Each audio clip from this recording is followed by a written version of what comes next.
പുതിയ അധ്യയന വർഷം ആരംഭിക്കുന്നതിന്റെ ഭാഗമായി കോതമംഗലം സബ് റീജിയണൽ ട്രാൻസ്പോർട്ട് ഓഫീസിന്റെ പരിധിയിൽ വരുന്ന പ്രദേശങ്ങളിലെ വിദ്യാഭ്യാസ സ്ഥാപനങ്ങളിലെ വാഹന ഡ്രൈവർമാർക്കും ഡോർ അറ്റൻഡന്റുമാർക്കുമായി മോട്ടോർ വാഹന വകുപ്പ് റോഡ് സുരക്ഷാ ബോധവത്കരണ സെമിനാർ നടത്തി. Seminar Kothamangalam joint RTO Saleem Vijayakumar ഉദ്ഘാടനം ചെയ്തു. സെമിനാറിന് തുടക്കം കുറിച്ച് കോതമംഗലം ഫയർ ആൻഡ് റെസ്ക്യൂ ഡിപ്പാർട്ട്മെന്റിലെ സ്റ്റേഷൻ മാസ്റ്റർ മുഹമ്മദ് അജ്മൽ ഷാ വാഹനങ്ങളിലെ ഫയർ ആൻഡ് സേഫ്റ്റി എന്ന വിഷയത്തിൽ പ്രത്യേക ബോധവൽക്കരണ ക്ലാസ് എടുത്തു. Fire and rescue officer Sai Anurag, Sudheesh എന്നിവർ ചടങ്ങിൽ പങ്കെടുത്തു.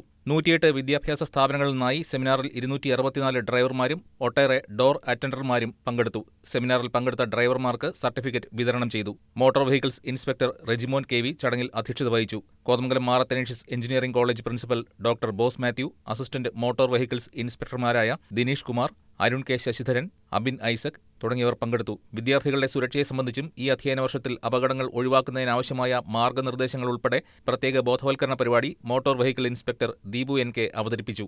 ഈ മാസം 23-ാം തീയതി കോതമംഗലം സബ് റീജിയണൽ ട്രാൻസ്പോർട്ട് ഓഫീസിന്റെ പരിധിയിൽ വരുന്ന പ്രദേശങ്ങളിലെ വിദ്യാഭ്യാസ സ്ഥാപനങ്ങളിലെ എഡ്യൂക്കേഷൻ ഇൻസ്റ്റിറ്റ്യൂഷൻ ബസ്സുകൾക്കും മറ്റ് സ്കൂൾ കോളേജ് വാഹനങ്ങൾക്കും സുരക്ഷാ പരിശോധന നടത്തും. പരിശോധന പൂർത്തിയാകുന്ന വാഹനങ്ങൾക്ക് സുരക്ഷാ സ്റ്റിക്കർ വിതരണം ചെയ്യും. വിദ്യാഭ്യാസ സ്ഥാപനങ്ങൾ തുറക്കുമ്പോൾ സുരക്ഷാ സ്റ്റിക്കർ പതിക്കാത്ത വാഹനങ്ങൾക്ക് സ്കൂൾ കുട്ടികളെ കൊണ്ടുപോകുന്നതിന് അനുമതി ഉണ്ടായിരിക്കുന്നതല്ല എന്നും അത്തരം വാഹനങ്ങൾ സർവീസ് നടത്തുന്നതായി പരിശോധനയിൽ കണ്ടെത്തിയാൽ അത്തരം വാഹനങ്ങൾക്കെതിരെ കർശന നടപടി സ്വീകരിക്കുമെന്നും ജോയിന്റ് RTO അറിയിച്ചു.